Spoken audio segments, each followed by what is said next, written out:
Você leva o seu sonho da aprovação a sério? O que você planeja fazer para tornar esse sonho realidade? Você sabe que é o plano que transforma o seu sonho em realidade, é ele que materializa o seu sonho, né? O plano vai ser o seu porto seguro, é ele que vai te dar sentido, que vai te dar norte quando tudo estiver nebuloso. Por isso é importante você colocar o seu plano no papel, para você consultá-lo de vez em quando, ou ao menos verbalizar, contar ele para as pessoas ao seu redor, aos seus amigos, seus familiares, seu mentor, e tá constantemente alimentando esse plano, falando sobre ele. O sonho de ser aprovado, ele nos diz o que você quer. Agora o plano vai dizer como, qual o caminho você vai seguir. Muitas pessoas começam a estudar, têm o sonho de ser aprovado e já começam a agir. E não planejam, não passam pela etapa do plano. Algumas pessoas estudam para concurso. Outras pessoas transformam isso no seu projeto de vida. E fazer disso seu projeto de vida não significa simplesmente só estudar para concurso e não fazer mais nada da vida. Não, significa integrar todos os elementos da vida aos estudos para concurso. Por exemplo, quando eu estudava para o Senado, eu fazia tudo na minha vida pensando no concurso. A alimentação saudável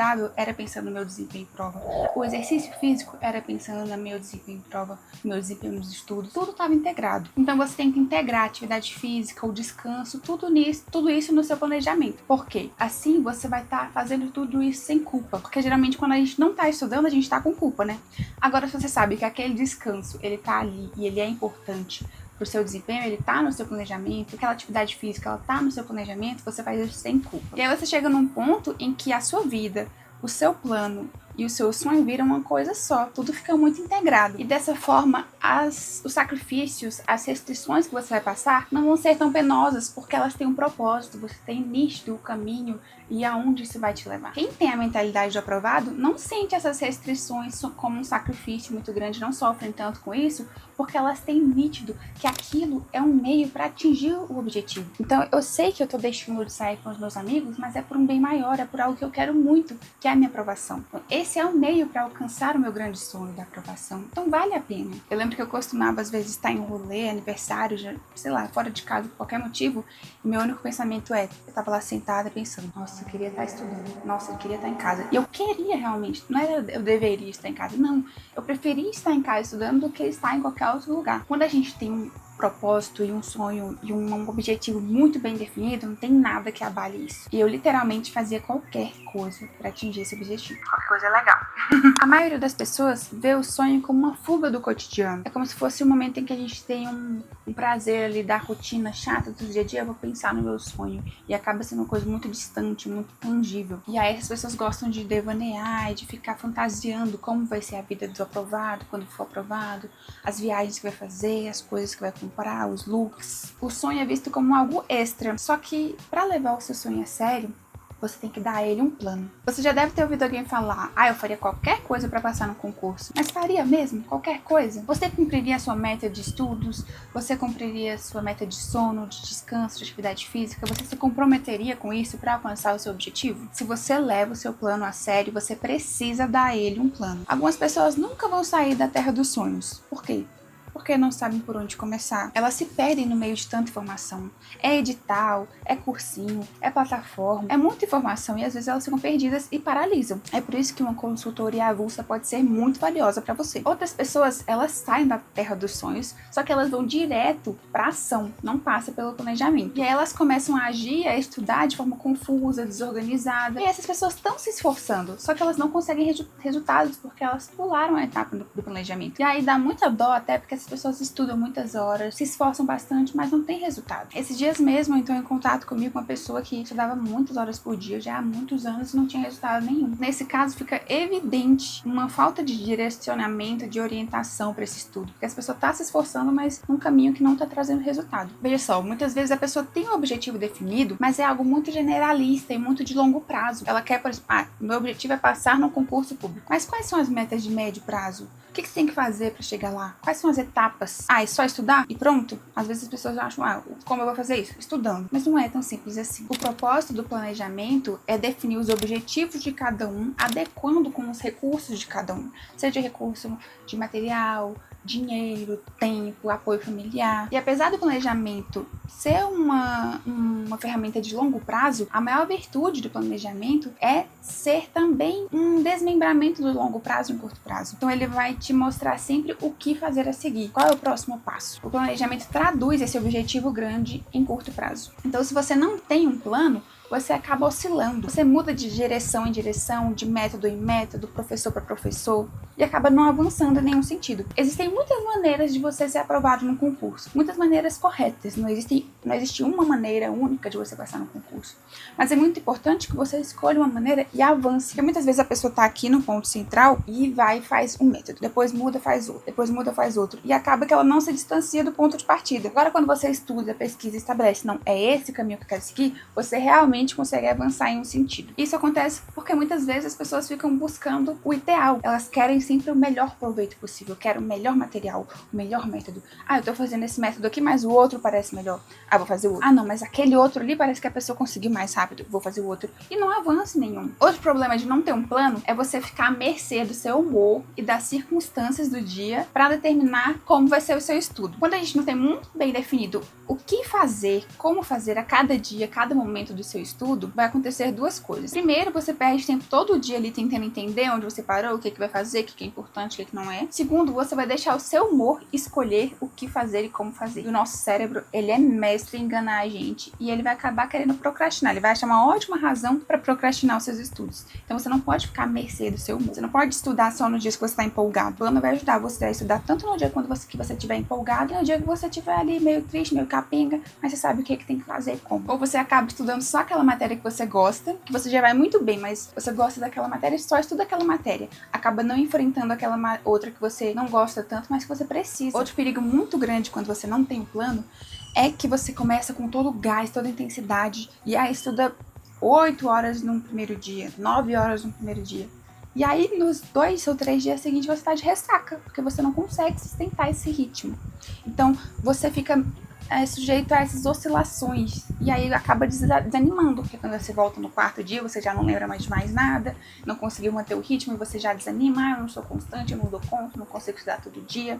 Então, por isso que o planejamento vai dizer um pouco todo dia, ou o que você tem que fazer todo dia, e você acaba não indo nem de mais, nem de menos num dia ou no outro. Quem tem a mentalidade de aprovado tá sempre querendo sanar as suas dificuldades e não fugir delas. Eu, por exemplo, quando estudava para a área fiscal, tinha muita dificuldade com contabilidade. E aí, o que eu fiz com essa dificuldade em contabilidade? Eu fui lá e me matriculei numa pós-graduação em contabilidade. Eu tinha muita dificuldade em contabilidade e eu me matriculei numa pós, porque eu decidi que eu só ia parar de estudar isso quando ficasse fácil, quando eu começasse a gostar de contabilidade. E foi o que aconteceu. Foi difícil? Foi muito difícil. No começo, nossa, tive que fazer e aprender coisas que eram muito complicadas. Quem já estudou, já viu contabilidade, sabe que é uma coisa bem contraintuitiva, né? Negócio de crédito, débito e tal. Então, quem tem cabeça de aprovado, ele tá sempre procurando aprender algo novo, melhorar, ao invés de ir logo pelo caminho mais fácil. Diante de um problema, quem tem mentalidade de aprovado vai pensar assim: tá, beleza, essa é a situação, o que eu posso fazer? O que pode ser feito para resolver isso? Ah, mas a banca tal é muito difícil. Beleza, o que eu posso fazer? Eu posso mudar a banca da prova? Não. Posso mudar a banca para ela ser diferente do que ela é? Também não tenho essa capacidade.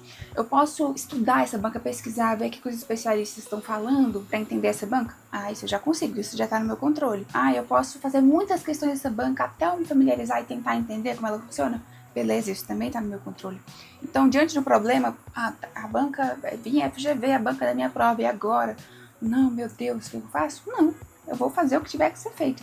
Essa foi a banca escolhida para minha prova, então agora eu vou ficar expert nessa banca. A gente gosta daquilo que a gente está familiarizado. Então, se eu quero aprender a gostar da banca tal, eu vou me familiarizar e ter muito contato com essa banca até começar a gostar. Ou com alguma matéria que eu não gosto, ou seja, com o que for. E tudo isso você vai aprendendo errando. E tudo bem você escolher o caminho errado às vezes, porque você só reconhece que chegou no caminho certo, ou no método do certo, porque você teve a referência do errado para dizer, não, isso aqui é melhor. Então é só com muita experiência, muita pesquisa e muito erro que você vai identificar o que funciona para você, o seu jeito, os seus truques, o seu método, a sua identidade como concurseiro. Com essa pesquisa, você vai identificando quais são os seus demônios, o que está te impedindo de ser aprovado, quais são as suas crenças limitantes. E esse autoconhecimento é fundamental para você escolher o mentor certo para você. Um mentor que respeite a sua identidade. Não vai simplesmente fazer um cronograma geral ali que ele faz para todo mundo e impor aquilo para você. Porque o que eu vejo é que isso só piora o desempenho das pessoas, porque gera frustração, ansiedade, não consegue acompanhar aquilo, pensa, pô, isso aqui não é para mim, eu não sou capaz. Você já deve ter ouvido falar que esforço supera talento. E em muitos cenários, o seu esforço vai fazer você ultrapassar pessoas que têm muitos mais privilégios que você. A gente sabe que às vezes é muito difícil competir com alguém que tem mais tempo, tem dinheiro, tem os melhores materiais, tem apoio familiar, suporte familiar. Mas o que eu tenho visto na mentoria e no universo dos concursos em geral é que todo mundo tem dificuldade, gente. Todo mundo, por mais que você esteja vendo ali, não, aquela pessoa ali tem a vida perfeita para estudo. Gente, as dificuldades, assim, são imensuráveis. Às vezes a pessoa tem algum problema psicológico, algum problema de família, tá sofrendo com alguma coisa. Sempre tem alguma coisa. E o que eu tenho visto é que tá um com medo do outro. Tem uma pessoa com medo da outra. Uma pessoa bem preparada tá com medo da outra pessoa bem preparada. Todo mundo tem um problema que acha que é mais grave do que o dos outros. Mas tá todo mundo superando seus obstáculos para conseguir atingir o seu objetivo. Então não ache que os outros estão em vantagem na sua frente, não. Às vezes você tem alguma habilidade que o outro não tem. Você pode ter hiperfoco, você pode ter uma memória muito boa, você pode ter a disciplina que o outro não tem. Sempre tem alguma coisa. Eu li recentemente em algum livro, que eu não tô lembrando qual foi agora, mas o autor falava assim, que o que determina a sua conquista não é o ponto de chegada, e sim o ponto de partida. Ou seja, o que vai determinar se você foi um grande sucesso ao passar no concurso de analista judiciário não é ser aprovado no concurso de analista judiciário, é de onde você partiu.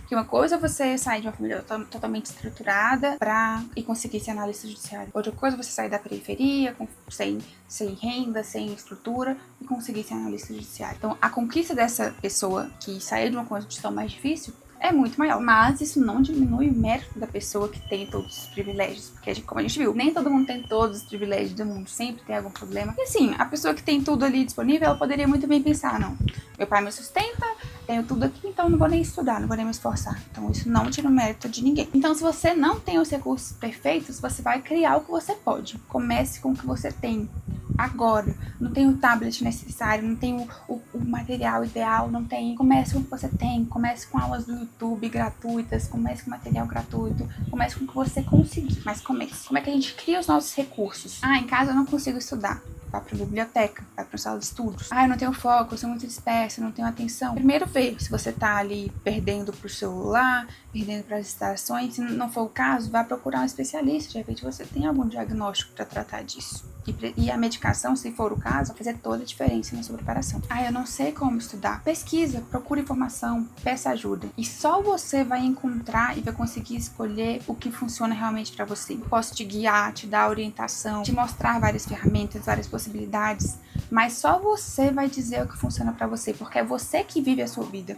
É você que sente o que você sente. É você que acorda cedo pra estudar. É você que dorme tarde pra estudar. É você que tá cansado. É você que vive a sua realidade na pele. O mais importante é você adquirir uma rotina em que você não questione mais seu esforço. A gente adquire essa disciplina quando as regras vão se tornando automáticas e você quase não tem mais que pensar nelas. Você só vai fazendo e obedecendo o que tá no seu plano sem pensar no que tem que fazer. Quando as regras são claras, mesmo que difíceis, você vai se acostumando com elas. E seu corpo vai se habituando tanto que você sente falta quando você não segue aquele ritual. Ser disciplinado é um contrato que você faz com você mesmo. Tá vendo como estudar para concurso não é só sentar e estudar? Para passar no concurso você não tem só que estudar, você tem que ter habilidades e atitudes, como a disciplina, por exemplo. E a primeira coisa que um mentor seu deve te proporcionar, e o seu plano também deve te trazer, é essa preparação das suas atitudes, do seu comportamento, da sua cabeça. Você precisa estar aberto ao novo conhecimento, você precisa estar disposto a errar, você vai se frustrar, você vai se deparar com o desconhecido. Então, quando a gente vai estudar direito pela primeira vez, é uma coisa muito diferente do que a gente está acostumado. E aí, no começo, a gente sente aquela agonia. Ah, isso é muito estranho, eu nunca vou aprender isso. Mas é claro, você está tendo contato com aquilo pela primeira vez. Então, com o tempo, você vai se familiarizando. Sempre que você está aprendendo algo novo, tem esse desafio. Você aprendeu a falar algum idioma. No começo era muito complicado, você não entendia nada. E hoje você está fluente, você aprendeu a dirigir. No começo, para cada coisa que você tinha que fazer, você tinha que pensar na marcha, pensar no retrovisor, pensar no pedal. Hoje você já faz tudo isso automaticamente. Com os estudos é assim também. E aprender é super desconfortável, né? Você tá nesse lugar do não sei. Então você precisa ter essa humildade de falar, não sei, mas o mais importante, acrescente um ainda. Eu não sei ainda. Não é que eu não sei e nunca vou saber, isso não é pra mim. Eu não sei ainda, eu vou aprender. Afinal de contas, tudo é aprendível. E só assim você pode ir pra ação. Quem passa em concurso de alto nível é quem entende que as grandes recompensas vêm de grandes esforços de fazer coisas que a galera não tá fazendo. Ele vai pelo caminho não óbvio. Então o que tá todo mundo fazendo e não tá tendo resultado? A gente tem que procurar o diferente. É por isso que a Lei Lacunada é tão importante, é uma virada de chave.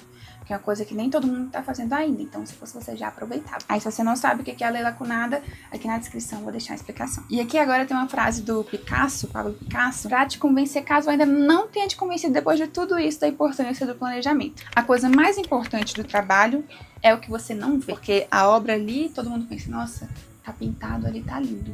Ou seja, a nota ali na prova, nossa, lindo. Mas o que é que a gente não viu? O esforço, a dedicação, a pesquisa, tudo que aconteceu antes daquilo. Muitas vezes a gente estabelece um objetivo excepcional, como passar num concurso de alto nível, e não coloca restrições excepcionais ou um planejamento excepcional. O sonho ali é gigante, mas a meta ali é meia boca. Só que os grandes resultados, eles não surgem por acaso. Eles são resultados de decisões extraordinárias e restrições extraordinárias. Por isso eu vou deixar aqui na descrição um arquivo para você preencher e fazer essa autoanálise. Eu quero que você coloque em prática o que a gente está estudando e analisando aqui. Você vai escrever à mão, de preferência, quais são os seus objetivos excepcionais, quais são as suas restrições excepcionais, quais são as suas decisões excepcionais.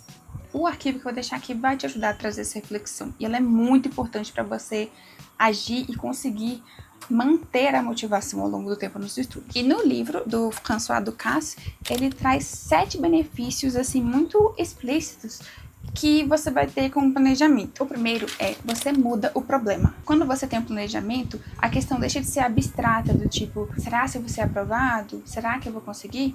E passa a ser algo mais tangível. Que agora a questão é seguir o seu plano, respeitar as suas metas e obedecer às regras que você colocou ali. E com isso, as coisas estão no seu controle. Porque às vezes não está no seu controle passar no concurso tal, mas está no seu controle seguir a meta, seguir o plano. Outro benefício, você substitui as incertezas por procedimentos. O plano ele vai transformar preocupações de tipo, poxa, será que eu vou conseguir passar? É isso que eu tenho que fazer.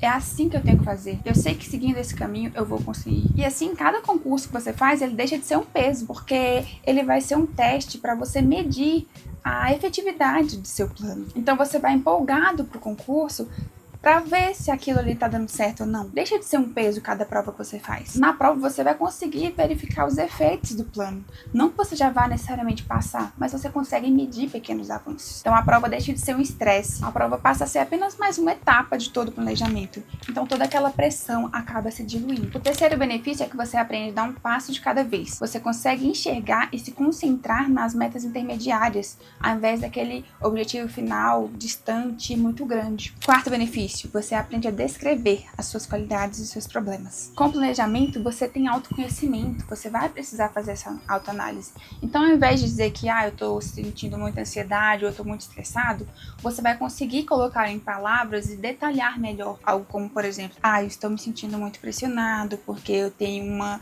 necessidade de atender às expectativas da minha família. Quando meu pai, ele às vezes está tentando me incentivar e me fala palavras positivas, mas eu me sinto na verdade mais pressionado.